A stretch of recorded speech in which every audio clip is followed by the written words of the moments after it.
Morning once again. It is discussion time, or good morning, Anambra, and I'd like to welcome you to this segment.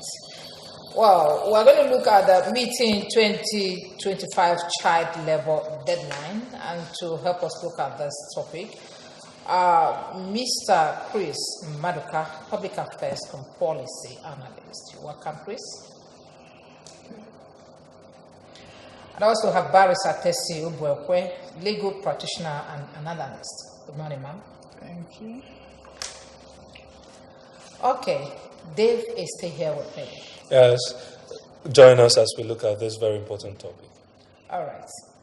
Child labor refers to the exploitation of children through any form of work that deprives them of their childhood. Well, it could be the ones that will interfere with their ability to attend regular school and is mentally, physically, socially, or morally harmful to the children. Well, we also know that there have been several laws put in place to stop or rather curtail child labor in our society, but they seem not to have been adhered to. Perhaps that is what informed this benchmark of 2025 deadline on stopping child labor. Welcome again. Now, Mr. Chris, let's start talking. Let's first of all clarify what is and what is not child labor. Does engaging a child in house chores and perhaps running errands for the family amount to child labor? Well, thank you for having me. In my personal view, the way they couch and describe child labor is very broad. And because it's that broad and it has to do with cultural perspective, what is obtainable in other climes is not what is obtainable here. So it doesn't really apply the way it is. I've seen the word any form of child labor. But I think what they're trying to do is they're focusing on child abuse, which should not be tolerated anywhere. Child abuse is child abuse. And then you look at the general labor practices, the way the employers treat the employees. It all ties into that labor practice, but it's more aggravating when it involves a child. So in describing child labor, you say somebody under the age of 14, but I know that certain things that maybe somebody in the United States or in the Western world would describe as child labor. Okay, that's where I want to bring you in to give us a legal perspective, Nigerian cultural perspective of what child labor is. Like the example he gave, there's a report done by CNN recently in Ghana where they did a series of reports to say there were certain children in Ghana who are being exploited. On a closer look, Ghana said this is our cultural system of bringing our children up in their art. Exactly. So can you tell us what child labor is in our own context? Good. In Nigeria, we know we are Africans. And we know that a child is being trained up to help in running around of errands for the family. You train your child that you want her to grow up or him to grow up to help in the running of the family. Like, please do this, do that. Okay, go on.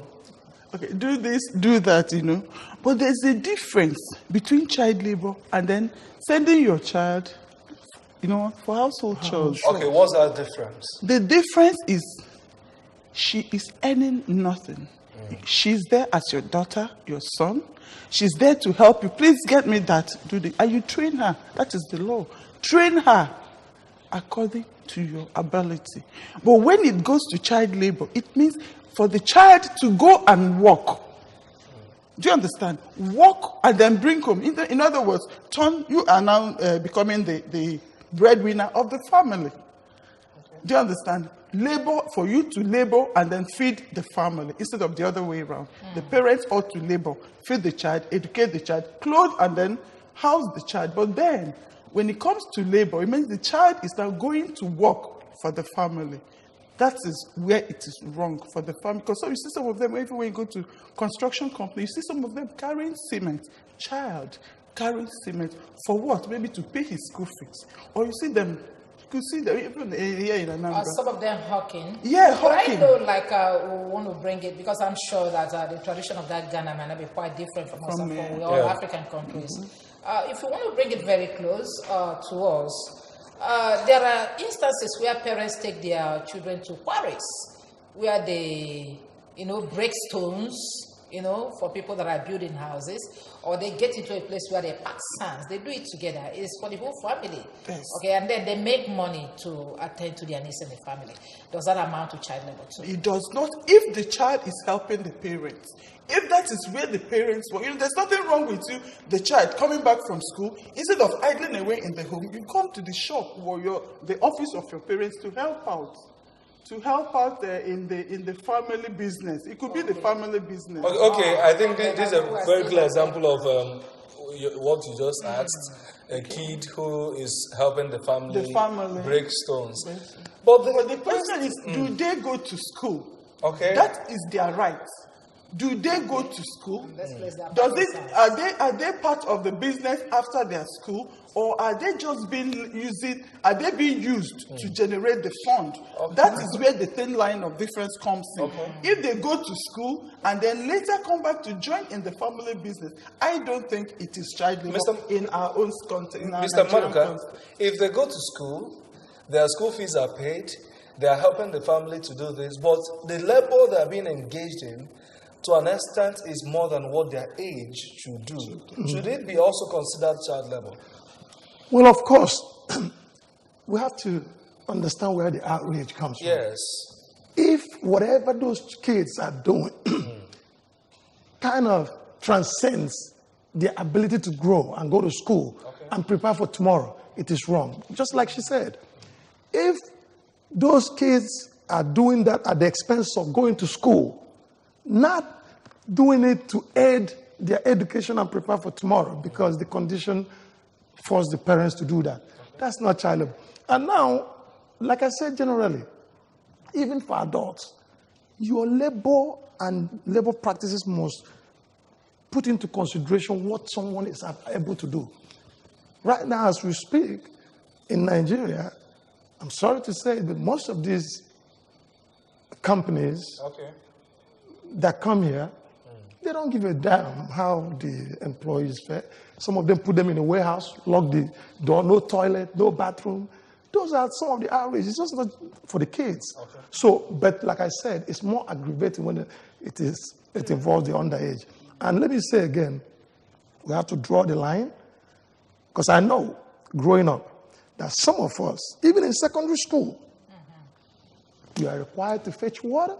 You are required to bring bamboo trees. You are required to do some of these things. And then the ones you even do without your parents' consent to make your own pocket money. Exactly. Is that an abuse? Is that a challenge? As a matter of fact, some of those things are what strengthen the fabric of some of the people that are something today. It does. But one problem we have here, when we say child abuse or child labor, call it any name, our people always think like it is these people that you give out for as house helps to people that are subjected to this. But there are some of these children that I tell you that are working for the parents. Okay, let's listen to this child. We're coming back. Mommy. In a gas school. Get class in Number 1. I may like Lia. Like Lia.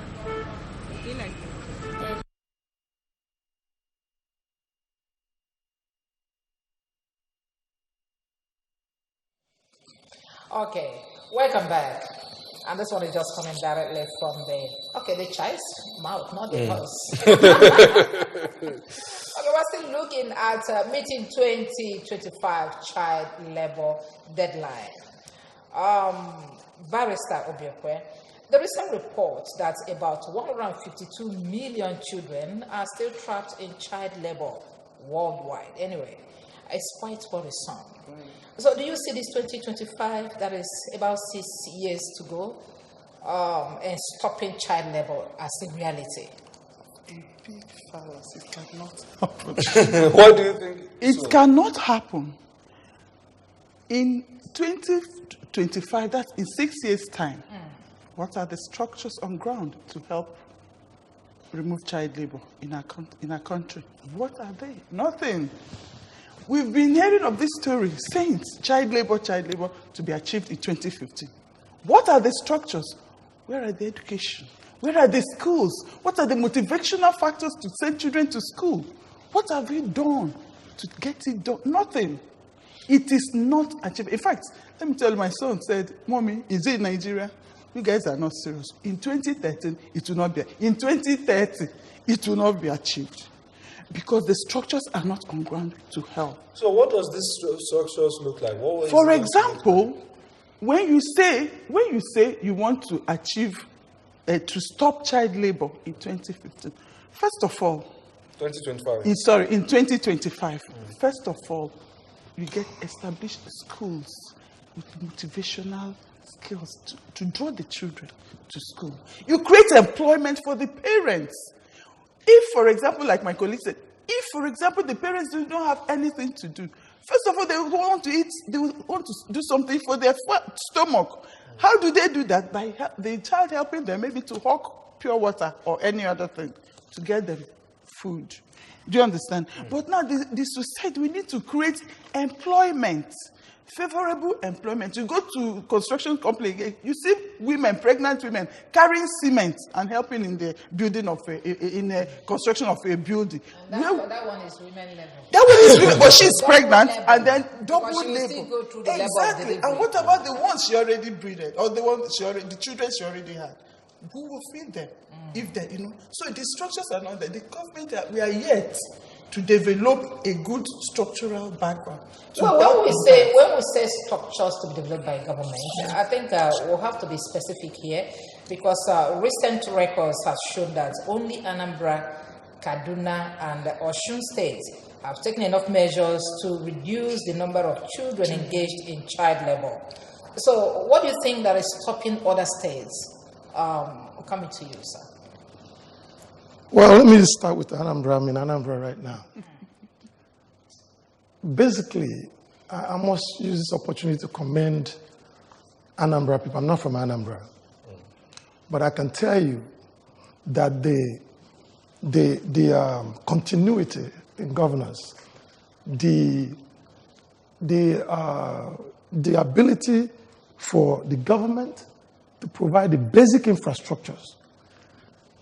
They say that civilization follows the roads. The road network, the whole thing has opened up. It has, opened up Anambra State, and parents are kind of figuring out how to make a living, freeing the children from that intense labor. From Onitsha to Subwe to Nteje to everywhere, all kinds of activities. Right in front of your house. You can bring out something and sell it. You can, as a matter of fact, other people from other states are migrating to Anambra to live. You go to maybe Abia State or Imo, some places. I ask somebody, oh, you came home for Christmas? Yeah, from where? From Novi. So this has helped to drive down the number of people letting their children to engage in what you call child labor, because they can. All right. When you talk about Anambra, there are just 3 states that have been mentioned out of 36, and it is not encouraging when you look at the picture for Nigeria as a whole. Yes. Now, like you said, we are here in Anambra. Yes. Apart from what has been done, Guy Ryder, the Director General of ILO, International Labour Organization, said, we know what should be done, and there are no excuses not to do so. So what do you think should be done more Anambra has done the law they will do, but you know there's this effect of ripple effect. If it's only one person that is succeeding out of a lot, Yes. You won't call it sustainability. So what are we going to do beyond Anambra to achieve at least a better level in reduction of child labor? Okay, Guy Ryder is somewhere in Switzerland or United States. Yeah. What does he know about this place? And Guy Ryder has enormous responsibility to help drive down child labor. The globalization, the policy they have towards third world nations. I'm not trying to exonerate the government, the irresponsibility of some of the government and leaders, but Guy Ryder and the Western nations, there's a global economic order that put countries like Nigeria and other places at a very big disadvantage. Oh, really? Of course. And that feeds into the underlying factor that creates unemployment, creates economic imbalances that triggers child labor. Why is it that it's not in the United States? Is it because they love their children better? Better than we do. Or is it because it's because of the all-encompassing global imbalances? That's why I mentioned it, because you mentioned Guy Ryder. As if it's some innocent person telling us we know what to do. Okay, not really, but you don't expect them to come to finish working on their nation and then come and work on your own nation. Don't worry, we're coming back. When we come back, we are going to domesticate. Okay, let's take this bus call. Is required to get quality and qualitative education. No child should be seen hawking along the streets when others are in school. And then any child that is caught, the parents should be punished. You understand? And then great awareness in television, bring out policies that will enable people to get employed and send their children to school. And equal help to eradicate poverty, and then the government should scrape out school fees, payment of school fees, so that everybody will get educated to school. The Ministry of Women and Children Affairs should from time to time go around, pick up these children, interview them. Some of them are not even with their parents. Some of them are taken away by a relative that will say, I will put you in school. But when they come to town, they will use them for trafficking. And these children are handicapped. They cannot do anything about it. But if this ministry take it up, interview these children, find out from their relatives their challenges, I believe it will go a long way. So that's from the angle of the government.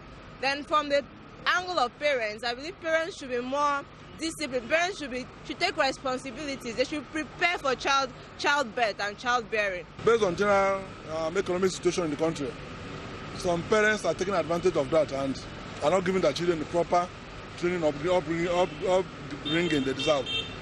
So, if government on its own decides to, if the economy improves, it will help the parents and guardians to look after their wards.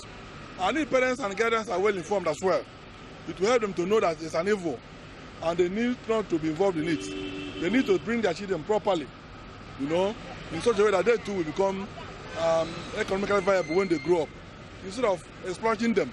Ndị nne na nna ga-ejisi ike chọọ ifefa ya na-eme wee tinye ụmụazị n'ụlọ akwụkwọ ka ụmụazị nwee ike na-agụ akwụkwọ bụrụ mmadụ na the society, ka the gọọmenti nyelụfe aka nyelụkwa ụmụazị aka nye scholarship ụmụazị nwee ike na-eje school, because ọ dị mma ụfọdụ na-eje school, ụfọdụ a na-ele ife na-ahụ ọkụ, it's not proper. Ọ na-eme som ụmụazị esi na baa na otu nzuzo, baa n'ife dị iche iche na-adịrọ mma. Parents should be blamed, because if a child is born with a plan, after the birth, the child will follow the plan, the child labor will not come. But the parents will first of all fail to do their duty. Take care of the children they are bringing to the world. Simple. And while that is going on, the government will help. The government should lend a helping hand by making sure that those people that are under their pay are paid. And they provide good road, electricity, and other things to help the parents for the business to thrive. It's not wise for our children hawking on the roads. Some die premature death because of that. But through free education, parents can send their children in school So I advise government to assist our parents to send our children to school.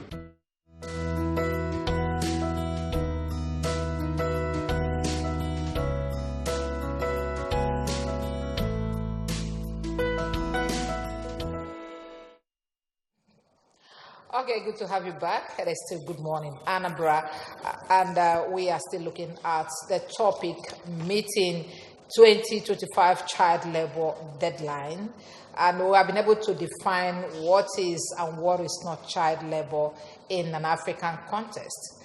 And like I said before we went on break to listen to some people on the street, I said we're going to domesticate it because you guys are trying to nail the Western world, that people that are causing this problem for us. But I know that we also have a problem ourselves that you don't need anybody to solve for you, but you yourself. Okay? Now we can start taking your messages and your calls. Those of you that have been calling, you can start calling now with the numbers on your screen. Okay. Welcome back. Dave, let's see if anybody has joined us. Hello. Hello, good morning. Hello, good morning. Your name and where you're calling us from? Yes, Joseph from the line. Okay, Barrister, go on. Yes, good morning to the studio. Good morning. Morning. Yes, I want to agree with my learned friend in the studio that said that the 2025 is not achievable. Okay. In fact, let me tell you that even 2000 is not achievable. Because there's nothing on the table to show that we are working towards that. It's a mentality of people and young ones. You see a woman who is not doing anything, is just bringing children into the world without having any plan. And the government is not actually doing enough to ensure that parents have something doing. The rich is getting richer, the poor is getting poorer, no employment, nothing. So, for us to start talking of which is almost around the All right. Thank you very much, Barrister. Thank you, Barrister Anansi. He is pointing out that there are no structures on ground. But we remember that the president on his Democracy Day speech said that the target is to get over 100 million Nigerians out of poverty in 10 years, which is almost the same timeline. Don't you think this strategy can also go a positive way to ensure that we reduce the child labor deadline? Yes, meet the child labor deadline. Are you referring to what the president said? What the president said. Well, when we get there. Exactly. With all due respect, talk is cheap. Talk is cheap. You can say anything. You can paint a beautiful picture. I mean, the implementation, the action, the reality it should be so what how do we make it real? I want specifics. How do we make this reality real? Make it real, create more schools, good employment for people, for parents. Some of them that are graduates from the past 10 years are yet to secure a job. And assuming they want to get married tomorrow, where will that come from? And even if they are married or just doing one or two businesses and they want to have children, where will they come from? Where will the money? It's employment, conducive employment, good employment as at when do, then security, then make provisions for the children. When they are graduating, you're taking them in for employment. Give them good schools so that the parents will have no reason to take them out of school or to. We also need to look at the population explosion. Okay, but let's continue. Well, I said I want to come back. We're going to domesticate this because I know that there is an existing law in the Anambra State. About child labor, and I'm sure it's not just Anambra State. There are other few states that have this same law. But there seems to be pockets of child trafficking, forced labor, and child abuse, and even slavery still existing among us. No, we have talked about the Western world. Now, the problem we have here is implementation of this law. That if somebody has been prosecuted for doing this, perhaps we would have seen a leeway on how to handle child abuse. Okay, you mentioned a few things. think it's better we concentrate on child abuse, because if you want to describe slavery, how do you define that in the context of our culture and indentured servitude, which has helped some poor families come up? And on, and now there's somebody. I'll give you an example. In New York, a Nigerian couple brought in a 13-year-old girl. They lived together. She was going to school, helping them out, babysitting. And eventually she turned 19 and started having friends. So the auntie, getting ready to go for service, she was also dressing up. Where are you going? Oh, I'm not going to church. So where are you going? Anyway, they got into argument. She called the police that she has been kept as a slave. And helicopter, everything came. So now, back to what I'm saying. You have to Huh? But it still exists here. By the time your children will be sleeping and you wake your house staff up at 3 o'clock, 4 o'clock a.m. in the morning to start doing house chores. That's not slavery. Let's not trivialize what slave is. The Western world, people that participated in transatlantic slavery or slave trade, want us to trivialize what slave is. The Jews will never allow you to trivialize Holocaust. Let's not even. So what is that? What? What is that? Bringing a kid of less than 11 to come and serve as a help. Then in some cases that we are seeing now, there are some agencies that stay one place and collect money in charge of that kid. So how do you describe that? Those things are in Nigeria. They're not just in the Western world. We have to separate these things. Okay. Like I said from the get-go, child abuse is child abuse. Anywhere. No matter what name you give, whether from the mother, it could be child abuse. Mother, When you take an 11-year-old and give out to somebody, you don't know them because you want them to pay you, you should be prosecuted for that. It is your job to go there at odd hours to know how this child is treated, to protect him or her. So if you drop the ball and you are not responsible like that, you should be held accountable. But we must not. There are certain inherent cultural imperatives that we have as Igbos. We go to Europe, we throw in something here and destroy it. We go to here, we bring this one and destroy it. No, we must be careful. Yes, if you give out your child to go helping somebody and you collect money, maybe on a monthly basis. I've already said that. I agree with you on that. No. I will not call it slavery. You have to be careful with the word slavery. It's a very serious word. You are collecting money. Barrister, what it is? You are collecting money. Let me tell you.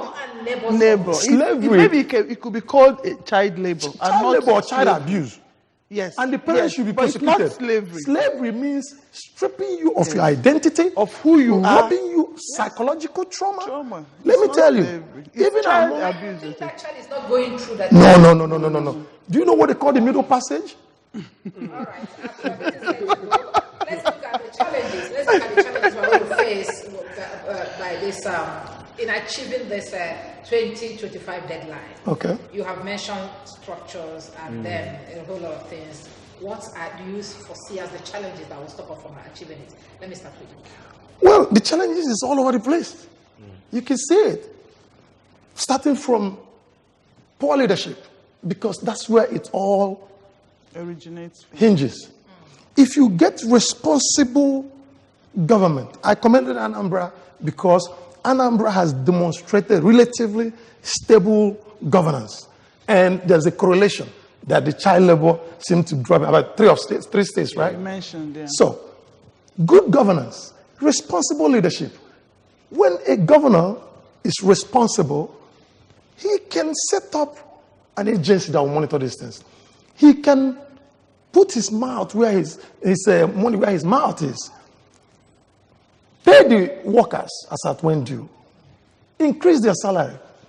Open up the space for people to thrive. Private enterprise, roads, security, like she said, basic infrastructures. we are good to go for 2025. Do you have the same view with it? I agree with him completely. I agree with him completely. But I also want you to, he's talking about governance, responsible governance, but what about culture?